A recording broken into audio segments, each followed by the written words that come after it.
everyone, I'm Lisa. And I'm Nick. And welcome to It Takes Two, a podcast where two people watch two movies with the same plot or premise and then sit down and discuss them. And in this week's episode, we watched Peggy Sue Got Married and Back to the Future. Yeah.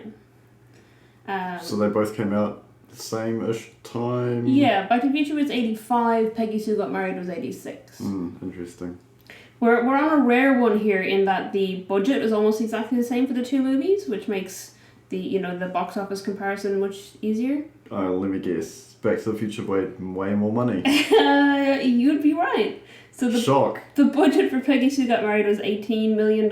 Jesus. And the budget for Back to the Future was $19 million. So obviously Back to the Future only made $1 million more. No, Peggy Sue Got Married made $41.5 million in box office. Back to the Future made $388.8 million in box office. That's a lot of millions more. It's quite a significant amount more. I think a majority of that budget for Peggy Sue would have gone with the cast. The cast is amazing. The cast is bizarrely over the top for a movie that I didn't know existed until recently. Yeah, it's a big cast. I mean, also a big director, because it's Francis Ford Coppola who's the director, who wasn't originally director. Apparently they had someone else first, and then Francis Ford Coppola came in later. Because the person I can't remember who they had first as director, but they wanted to cast Tom Hanks in the lead role. That makes in the lead male role. sense. And then Francis Ford Coppola took on the director, and suddenly his nephew was playing the lead male. So the one standout to me who wasn't able to do his best in the performance based on just his casting was Jim Carrey. I'm so surprised to see Jim Carrey in that movie. Yeah. It was really bizarre. Yeah, it's so weird. I mean, what had he even been in at that point? I feel like... no idea. Yeah, because this is 86. I don't think Jim Carrey was big until the 90s. Yeah. So very strange. Because I think his sort of acting chops came out with Saturday Night Live. Right. Because that was the big time where Saturday Night Live was a big thing, and now it's sort of a joke, unfortunately. But that's... time. Yeah, they didn't use him very much though, because I mean he only appears in scenes in the past. The big difference between Peggy Sue Got Married and Back to the Future is that cover that first, is that in Back to the Future, obviously Marty as a 17-year-old goes back 30 years to 1955 to when his parents were 17-year-olds, whereas in Peggy Sue Got Married, Peggy Sue is I guess in her 30s and goes back in time 25 years to herself as a 17-year-old. Yeah, so that's the big difference. Is one, you're literally using a time machine that a crazy inventor makes, versus her as a psychotic break, possibly. Potentially, it's left a little bit ambiguous. There's a lot of screwy. I'm gonna wait. Timey, wimey. Wibbly-wobbly. So one of the things is that a lot of the cast that you see as teenagers, you also see as adults. Yeah. Which happens a little bit in Back to the Future, because you get to see his parents and Biff, but that's it. Yeah. Whereas in Peggy Sue Got Married, you see a lot of the high school students as adults at like a high school, because it starts off at a high school reunion. Yeah. But Jim Carrey is notably missing from that whole... No. Was he? Yeah, he was in the... He's got round glasses, and he's like smoking and leaning against the sign of... I totally missed Jim Carrey then in that. Yeah, I didn't. Because I only spotted him when he showed up as a teenager, and I was like, oh, okay, never mind then. Yeah. Well, obviously they used him little enough that I didn't even notice he was there. Yeah. So, the two premises that sort of collide with these two movies are, it's travelling back in time and messing with your younger version of yourself and making different choices. Yeah. Obviously with Marty, spoilers if you haven't seen Back to the Future, stop, go, I don't know, I don't think it's on any streaming platform. There will be spoilers for Peggy Sue Got Married as well though, which I think lots of people haven't seen. Yeah, but that's the premise of the podcast, is we spoil everything. Yes. But honestly, if you haven't seen Back to the Future, just go watch it. Don't bother listening to us. Go watch the movie. It's a classic. I guess the same thing could have been said about... It's the first time that we're recording an episode while I'm wearing a t-shirt of one of the movies. Yes, you're wearing a DeLorean t-shirt.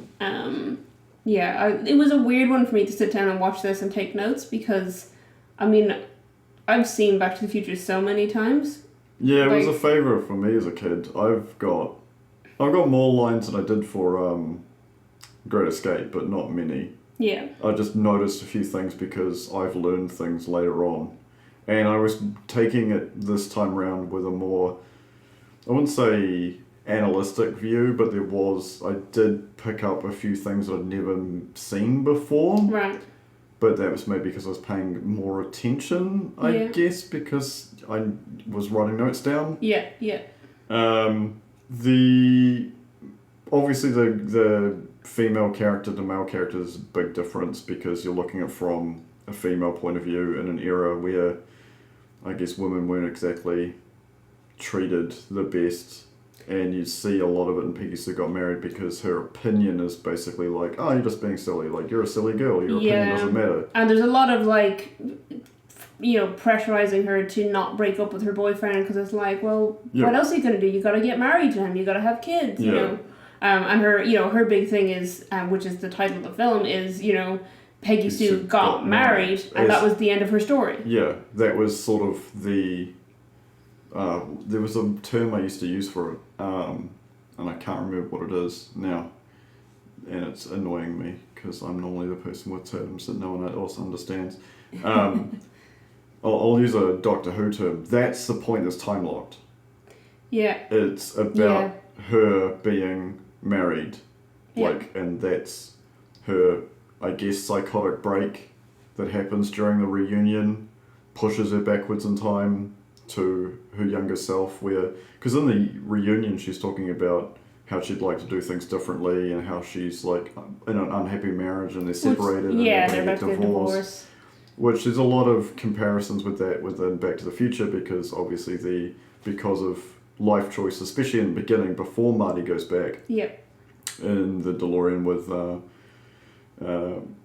Professor Brown, there is Doc Brown. What did I say, Professor? That was what he was originally called. Yeah. The producer requested they change it to Doc Brown instead of Professor Brown, so that's really weird that's what you call him.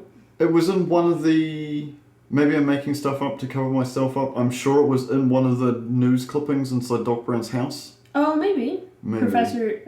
I don't think he was ever a professor then. Or was it in the... No, it was just his scientist. Yeah, scientist. In the newspaper, in the white pages. Oh, yeah. Anyway, train of thought, backing up to the station, not happening, help me. There's obviously strain on their marriage between his mother and his father before he goes back in time. Yeah, but you can see in Lorraine does love him, but there's that scene where they're asking, how they met, and she's recounting it and being all in love, and then he's just totally ignoring her, and you can see her face drop. Yeah. And that's how they show that, which is good because they don't tell you there's a strain. They don't go like, we're feeling this, we're feeling, they do show it very visibly, that she's, reminiscing about what it used to be like, and then being like, oh yeah, that's not what it is anymore. Yeah. The interesting part for me for Peggy Sue Got Married was the characters. Like having Helen Hunt as the daughter who's in it for like a random amount of time and just gone. Yeah. And the thing that stood out to me was just Nicolas Cage's performance.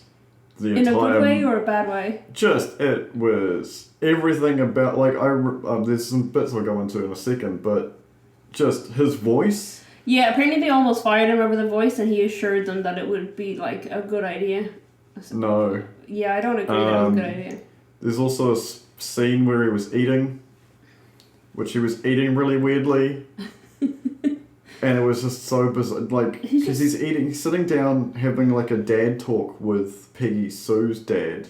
Oh yeah. And he's eating Rice Krispie squares. Yeah. I was going to say Rice Krispie treats, but I think that's an actual product. Oh, possibly, yeah. It's the same idea though. And he's okay. I'll try and describe it the best way I can. The camera is to his right. The father of Peggy Sue is in another chair to his left, and sort of like you would standardly have in those old style house setups where everything's not facing the giant TV it is modernly. He leans forward at a degree where his mouth is now horizontal. No, it's horizontal, vertical. vertical sounding up. Yeah, he's vertical, so when his mouth opens, it's facing towards his hand, which is coming up from where his stomach is, and he sort of both moves his head down and the Rice Krispie treat up into his open mouth. But you're seeing this from the angle, and it was just so bizarre. Yeah, just like, so weird. I've grown up watching Brad Pitt movies, and Brad Pitt always eats in his movie. It's like his thing. Oh, is it? I didn't even know that. It's like Tom Cruise and Running Away. Okay. Or Running Towards. It's like part of him, like, there's a scene and doesn't, I'm doing this movie, there's no running scenes in it, and I'm not doing it. Just Brad Pitt always eats. But just this sequence, it's just so bizarre. Yeah. Because he's like having a serious conversation with him, and he's just like eating in such a weird way. Yeah. There's a few other things I want to bring up about his character and the portrayal by Nicolas Cage, who I love because it's just everything he does is ridiculous. Yeah. Everything he does is strange. Yeah. But just there's a few bits in there that I don't understand how Francis Ford Coppola was okay with this being in the final. It's his nephew. I know, but it's so weird. His daughter's in it too. She plays Peggy Sue's little sister. Yeah. So moving back to, I feel like I'm taking over everything here. That's alright. The part that I mentioned down quite early on was Mother is a Liar, when I'm referring to Back to the Future and... Oh yeah, where she is like, I would never do that as a teenager. She seems I've never chased a boy. I never called a boy. And it's like, I know what you're about to do, lady. So. Yeah, there's some interesting that she's just lying to her kids about just her attitude when she was their age. Yeah. And then you see her in the past and it's like the complete opposite. Yeah, Marty is totally shocked. Yeah, it's interesting. So yes, Peggy Sue has a mental break, wakes up in her 17, almost 18-year-old body. Yeah. Has lived through the life of an unhappy marriage and sort of is now trying to change things. Yeah, so she can do something different. Which obviously Doc Brown warns Morty about, screwing with the time-space continuum. You just called him Morty. Oh my god. I can't believe. Yeah. Marty, thanks pop culture, screwing with the time-space continuum. Yeah. Versus Peggy Sue, who's going around and blatantly doing it. Yeah, it's interesting because the big difference for me is Marty goes back and totally accidentally changes his whole future life. Yeah. Peggy Sue goes back intentionally trying to change her life and changes nothing. Yeah. When she gets back, she still has a relationship with Nick Cage. She still has the same children. You know, everything has been the same. Which is where the time travel, in my mind, comes from a psychotic break. A very Donnie Darko-esque. Yeah. But there is the only element that they show that it did happen is that the book is dedicated to her. Yeah. By the guy that she had a one-night stand with when she went back in time, but had never interacted with in her. And it also comes back, because if you remember in the reunion where they go to the nerd guy who's, I unfortunately cannot remember names. Richard, I believe. Richard, who's like the outcast within their jockish 1950s sort of lifestyle. Yeah. Because they've all got really nice muscle cars and they're all, you know, being jockey. Yeah. Except for the Al Capoco. No, what is it called? Al Capoco? No. The singing. What's the singing? Oh, the barbershop quartet. Barbershop. I was thinking the other one. A cappella. Thank you. Yeah, other than that, they all seem very, you know, red, white and blue. Even her pledging allegiance to the flag. And then I think that's just a total normal thing in American high schools, though. Yeah, but I did think she's like super into it. Yeah, which freaks out all her kids. I think she's just trying to like really go for the whole school thing. Yeah. So she's freaking out the other students. I do think they show a lot more of school life in Peggy Sue Got Married. Because in Back to the Future, you just see Marty being late and then doing an audition, and then that's about it. Yeah. And then when he shows up, you just see like lunch a bunch of times. Yeah. And the dance. Whereas in Peggy Sue Got Married, you get to see her like in classrooms. You get to see her, you know, having a test. You get to see her like trying to relearn to be a cheerleader. That's or whatever. That's a fantastic sequence where she's just sitting there in an algebra test and does nothing through the entire test. Yeah. And then when the teacher collects her blank piece of paper, he's like, "What the hell?" And she's literally like, "I know for a fact I'm never ever using algebra." She was like, "I know this from experience." Yeah. The time-space continuum stuff is super weird because does Richard, who's the outcast and the nerd, actually have that interaction with her in the past because he's like a millionaire? Yeah, and he'd like created the microchip or something. Yeah. And then she goes back in time and tells him all about all the future technology. Yeah, it was so bizarre. So possible. And the fact, it's hard to, because there's not obviously like the cut and dry of Back to the Future, cut and dry of the Back to the Future where literally Marty goes back to his life in the 1980s. Yep. And things have physically changed.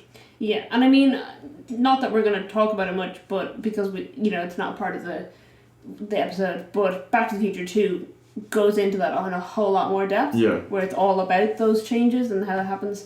But yeah, they're very significant in the original Back to the Future. Yeah. Whereas in Peggy Sue Got Married, very little has changed when she gets back. Yeah. Except for the little hints that her time travel was real. Yeah. But she doesn't believe it because she wakes up believing it was all a dream, and when he shows her the book, she's like, I didn't even know that guy. There's some fantastic quotes from Peggy Sue Got Married. Time burrito, which I thought was hilarious. I also wrote down the time burrito. Yeah. I did, which I forgot until I was scrolling through my notes. I wrote down Lucky Chucky, which was... I don't remember that. That is what she refers to his penis as. Oh, that's right. Because we get a whole weird scene where she's in the car with Nick Cage, his name is Charlie, which is why... Obviously, at some point in their marriage, they refer to his penis as Lucky Chucky, which is a horrible insight to have. But at this point, they have never had sex. And she apparently a week beforehand had told him she wants to wait until marriage. So she starts like trying to, she's like, let's make love. And he's like, no. And she's like, get out, Lucky Chucky. And he's like, who? What? Yeah. And it gets so weird because she starts having, I can't remember what else she calls it, like his love machine or something and all this stuff. And he goes, you mean my wang? It's like the weirdest. And the camera is so close to their faces, but it's on Nick Cage's side. And Nick Cage is so freaked out by it. But it's funny because that parallels the scene in Back to the Future where Lorraine is like, I'm 17 years old, Marty, of course I've parked. And he's like, whoa! There's a scene where the mum's talking to Peggy Sue, and she says, Peggy, do you know what a penis is? Stay away from it. It's just like, what the hell? There is so much teenage cringe in that movie, though. Yes. Because they just, like, go hang out and then 1950s make out, which is just real awkward kissing. Yeah. The date... Yeah, there's quite a few little weird, I don't know what you'd call it. It's hard to put it. It's there's a little pieces of this movie where you see the differences because you've got a male character in one and a female character in another. Yes. And her attitude is so much more along the lines of how she feels as an adult stuck in her original 17-year-old body. Yeah. Because she's out there way more than everybody else is. Yeah. And it's kind of reflected a little bit, but not quite in Back to the Future, where you have Marty going back and playing music from his time, and everyone being just like, what the hell is that about? Yeah. But I mean, you even get it in Peggy Sue's home life when she like starts sneaking the alcohol, and her dad is like, what has happened to you? Like, why? And she's just like, I'm an adult, I can do what I want. He's like, no, you're 17. Yeah. There's a few little pieces in Peggy Sue Got Married that made me laugh. The chat about polygamy is legal in Utah. Which I then Googled and couldn't find any evidence of. Well, that's because that's where Mormons are from. So the only thing I can see is legislation changed in 2013, and that was about it. Right. The M&M's thing is fun, because she tells her sister not to eat the red M&M's. Oh, yeah. So the fact of that is that somewhere in the 1970s, they removed the red M&M's because they were believed to be carcinogenic. Yeah. And then a year after this movie came out, they put red M&M's back in, but with different colouring. Yeah, different colouring. But it's funny that she's like, don't eat those red M&M's. And her sister's like, why? And she's like, they're bad for you. And she's like, why? And she goes, they make your lips red. It's like, okay. but obviously she couldn't say, oh, you know, in 15 years' time they're going to discover that it gives you cancer. The part that I'd like to mention about Peggy Sue Got Married is just how weird her life is and how completely accepted it is versus the other way, which is Marty sort of using really like obscure references to help out, like to try and re-establish the time-space continuum. Yeah. Whereas she, on the other hand, is just going around messing with stuff like left, right, and centre. Yeah, I mean, it's the big thing is that she 100% the whole way through does not believe that she has traveled through time. She thinks she's dead. Yeah. And she says that multiple times. She believes that she is dead. So therefore she believes nothing she does will have any consequences. Yeah. But she wants to try. She's like, if I can do anything, I'm going to stop myself from getting married. And that's why the timing is very important, because she tells Richard at one point, I got pregnant when I was 18, and because I got pregnant, I got married. Yeah. And she says, I'm turning 18 tomorrow, so I'm leaving the city. You know, she goes off to visit her grandparents. And then it turns out that her grandfather is a part of like a weird cult that believes in time travel. Yeah, the weird cult thing, well, it wasn't a cult, it was a lodge. A lodge. A lodge. I mean, they all had like weird hats and things, like Masonic rituals or whatever. They're wearing very funny hats, they're all wearing purple and gold. And then while they're going through with a ritual during a thunderstorm, which I thought was a connection. I thought lightning was going to strike. I was all excited and it didn't. And then just Charlie runs in and kidnaps her. Yeah, the lights go out or whatever, and he gets in and he takes her. And he's How did he know? He's like, they're going to vaporize you. I don't know. He must have been stalking her. Yeah. Charlie is a creep. Talking of stalking, the parts that I want to cover with Charlie in the movie is he finds out about her date with like the writer kid. Michael, I think. Yeah. Who's super intense, wants him to live in Utah and raise chickens while he writes. Talking about Hemingway's a drunken fisherman dickhead. Yeah, apparently the actor who plays him went on to play Hemingway in a movie the next year or something. So that's hilarious. He at one point creeps into her house while she's asleep. And tries to like smother her with a pillow. And then picks up a pillow like he's about to smother her. Yeah. And then takes her into the basement and she's okay with it. And I was just like, so weird. What? Like his behaviour through the movie is, I think, degenerating a little bit because obviously there's a lot of stress on him. Yeah. That scene where he talks about, I've got the hair, I've got the teeth, I've got the eyes, I've got the car, I should be the guy. Yeah. It's very, I'm trying to think of a comparison. I think like maybe Pleasantville? Where the movie with like Reese Witherspoon and Tobey Maguire, where everything's black and white. But when they have emotions, colour comes along. Yeah, and it's not like trying to stick to this script of what you should be, and when it starts messing up, you're like, what's going on? And you start to freak out. So I think it's a little bit of that, and that would attest to it maybe being, predestination or whatever. That he's, they're supposed to follow this path that they originally followed, and suddenly she's acting like a different person and gone off in a different way, and he's like, but we're supposed to do this thing. Yeah. And it's like he can't quite figure out how this has happened or why it's not going the way it's supposed to go. Like, I think to me, Back to the Future isn't enjoyable, like, doesn't matter when you watch it. Yeah. I think doing this podcast and this episode and watching Peggy Sue Got Married, which is never a movie I would have like gone, oh, there it is on Netflix, so I have never seen this, I'm watching it. Yeah.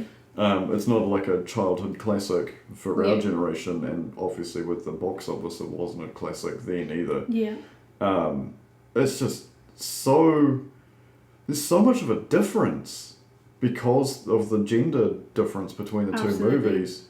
And obviously being that there's no actual time machine and there's sort of only hints near the end if it was real or not. Yeah, they very much leave it ambiguous whether it was real or whether it was a dream. Yeah.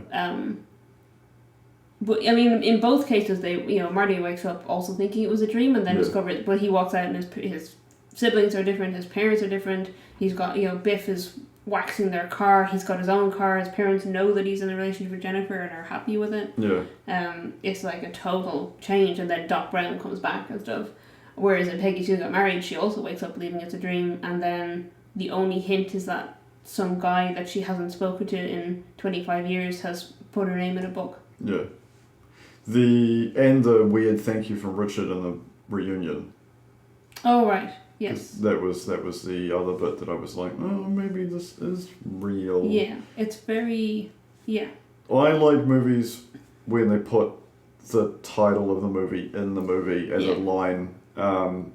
Peggy Sue Got Married is a line in 1 hour and 24 minutes. Yeah, I saw you bring up the time at that point, and I was like, oh, he's making out when they said it. I just made a because I think Back to the Future is in the right last, at the end. Last 2 minutes of the movie. Yeah, it's right at the end, they said. I did. Where did I write down? I know I wrote down. Oh yeah, because I think I just wrote down that's the name of the movie.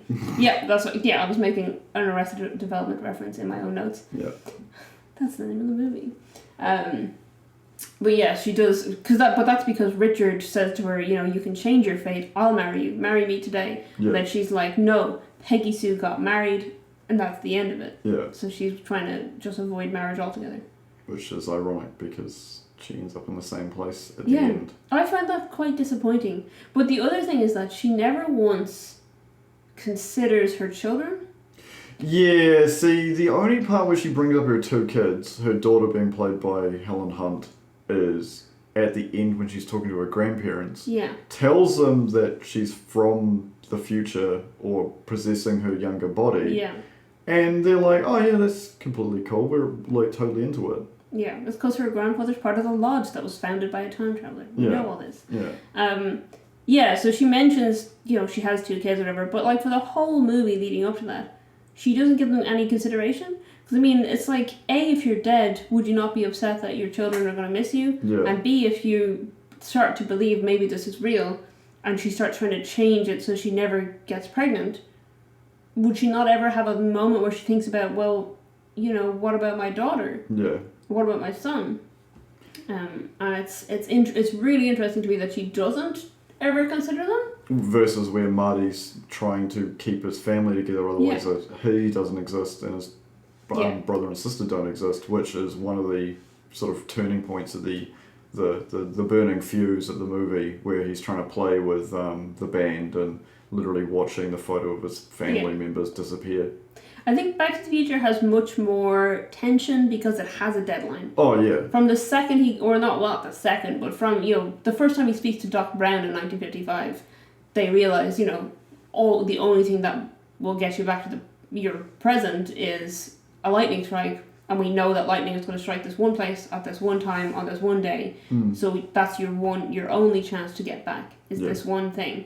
So for the whole rest of the movie, you had this tension, especially on that night where he's got the dance and everything, and there's everything going wrong, and there's this build up because you're like, he needs to get to the clock tower at that time to get and when they get there, there's all the problems with the wires and Peggy Sue Got Married doesn't have that tension because there is no... I mean, they try to bring it in kind of last minute where she's saying, tomorrow's my 18th birthday and that's when I get pregnant. Yeah. And that's, but they could have mentioned that earlier than that. Or, it could have been like I need to change things before this date because that's when things, go in this direction. But they never have like a deadline or like something that's, an approaching time frame. Yeah. It's interesting because now you mention the fact that she got pregnant when she was 18. Yeah. And her birthday was the next day, and then like a couple of days before she'd had the one night stand with the writer. With the other guy, yeah. And it's just like...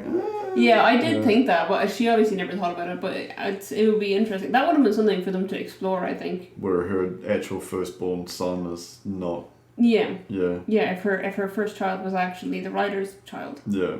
Rather than Charlie's child. But they didn't do that. One of the things I made note of was ages. Just in general, I felt like they kind of went opposite directions with aging up actors, because in the beginning of Peggy Sue Got Married, where you've got Kathleen Turner and Helena Hunt together, they don't look like there's a huge age gap between them when they're supposed to be mother and daughter. Whereas in Back to the Future, everyone, when they're aged up, they all look way older than they should do at those ages. Yeah, it's interesting when movies do that, because most of the time, especially if the actor continues acting and obviously can afford to pay for all those horribly expensive beauty treatments that Hollywood actors have. Yeah, but even without that, I mean, Michael J. Fox is a person who's been living with Parkinson's for 30 years, and he looks better at 60 than in real life than he did at age 47 in Back to the Future 2 in prosthetics. Yeah. It's like they just totally went, all ham, make them as wrinkly and as old looking as you can for, even though they're supposed to be middle aged. Yeah, it's interesting. Whereas in Peggy Sue Got Married, it was much more subtle, but I feel like it was erring on the side of too subtle. Yeah. So I took notes of ages. So when Peggy Sue Got Married came out, Kathleen Turner was 32 years old, playing a 17-year-old and a, I guess, 32-year-old. So she was the actual age of her adult self. Yeah. The actress was, and then she plays a 17-year-old.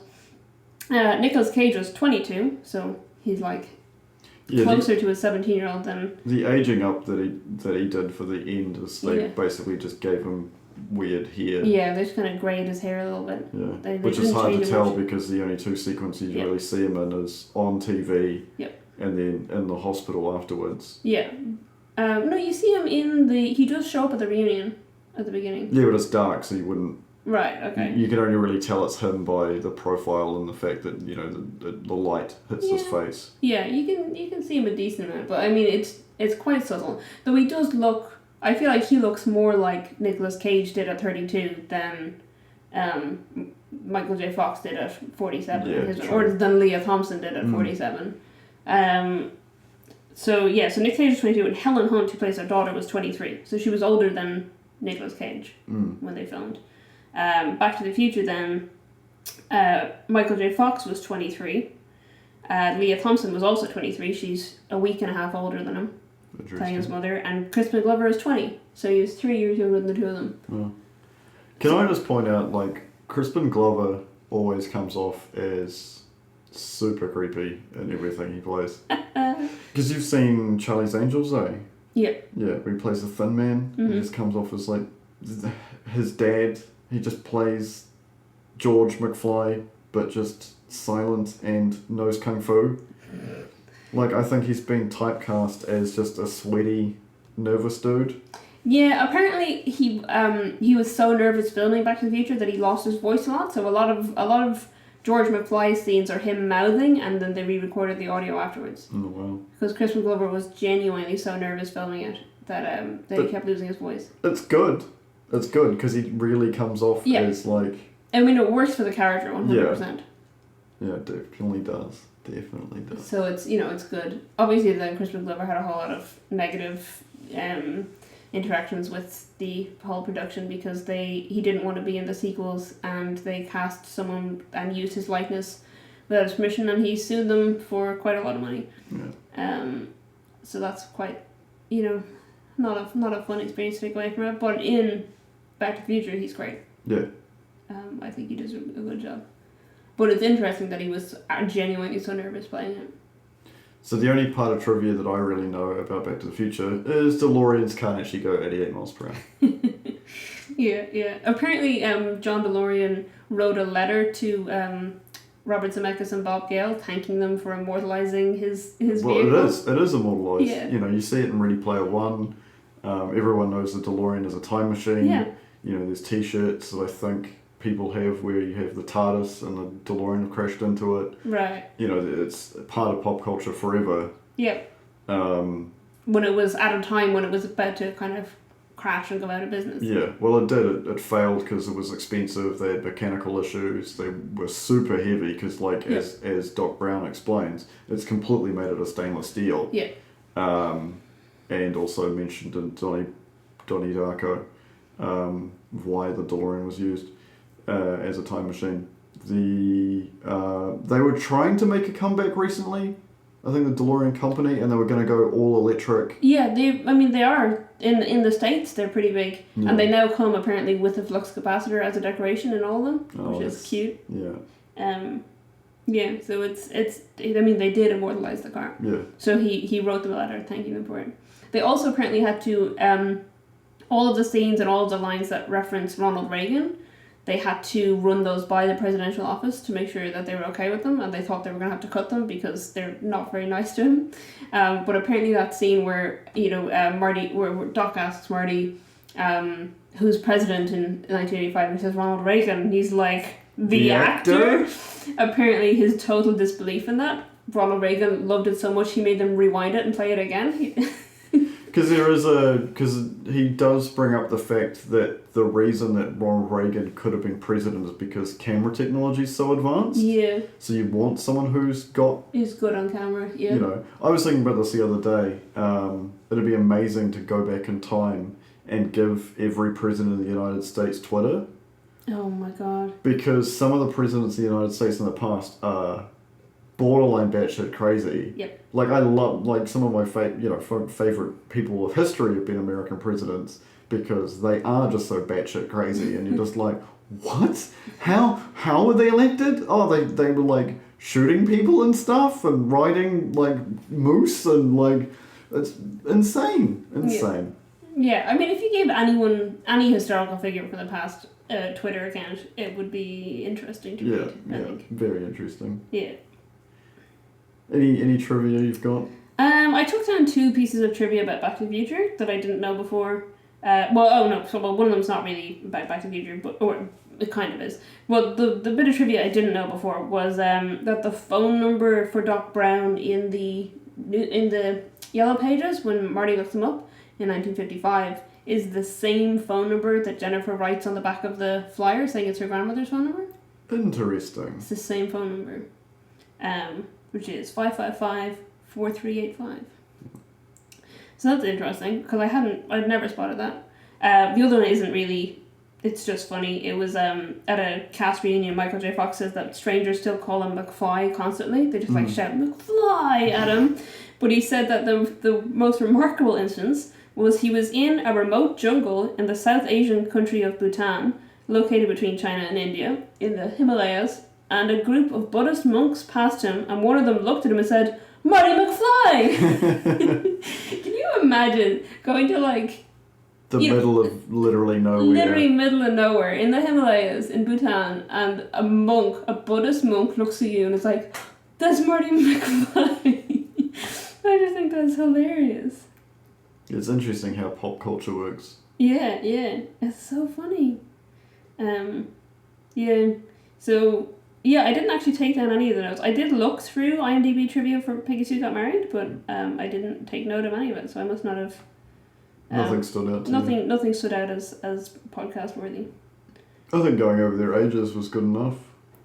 Yeah, I think the ages are interesting, because obviously, I thought it's interesting that in Peggy Sue Got Married, they matched her to her adult age, whereas obviously in Back to the Future, because they spend most of the movie as teenagers, they want them all to look like teenagers.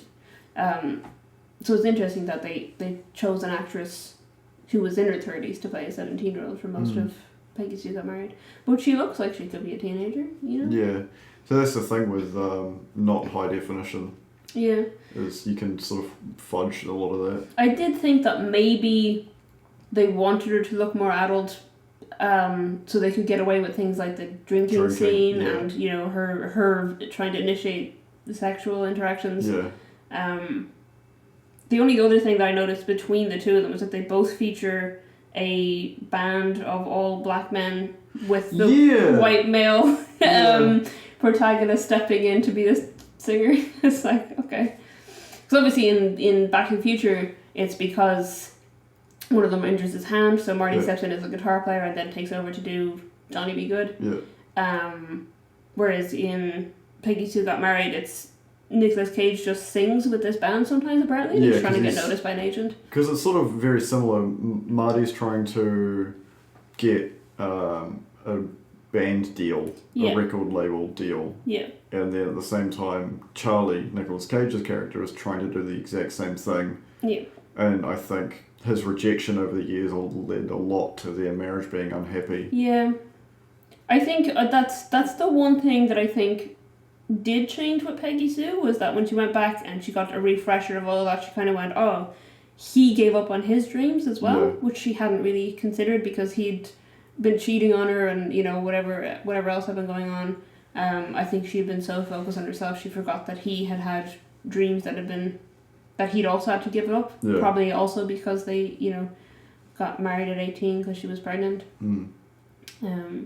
So it is interesting. But yeah, so it's they're both, Marty and Charlie are both musicians trying to get their music off the ground. Yeah, it's interesting because obviously different genres of music.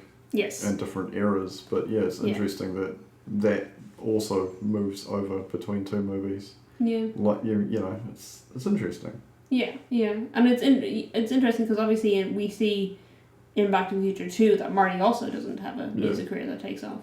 And it's interesting because Marty talks the same way his father does.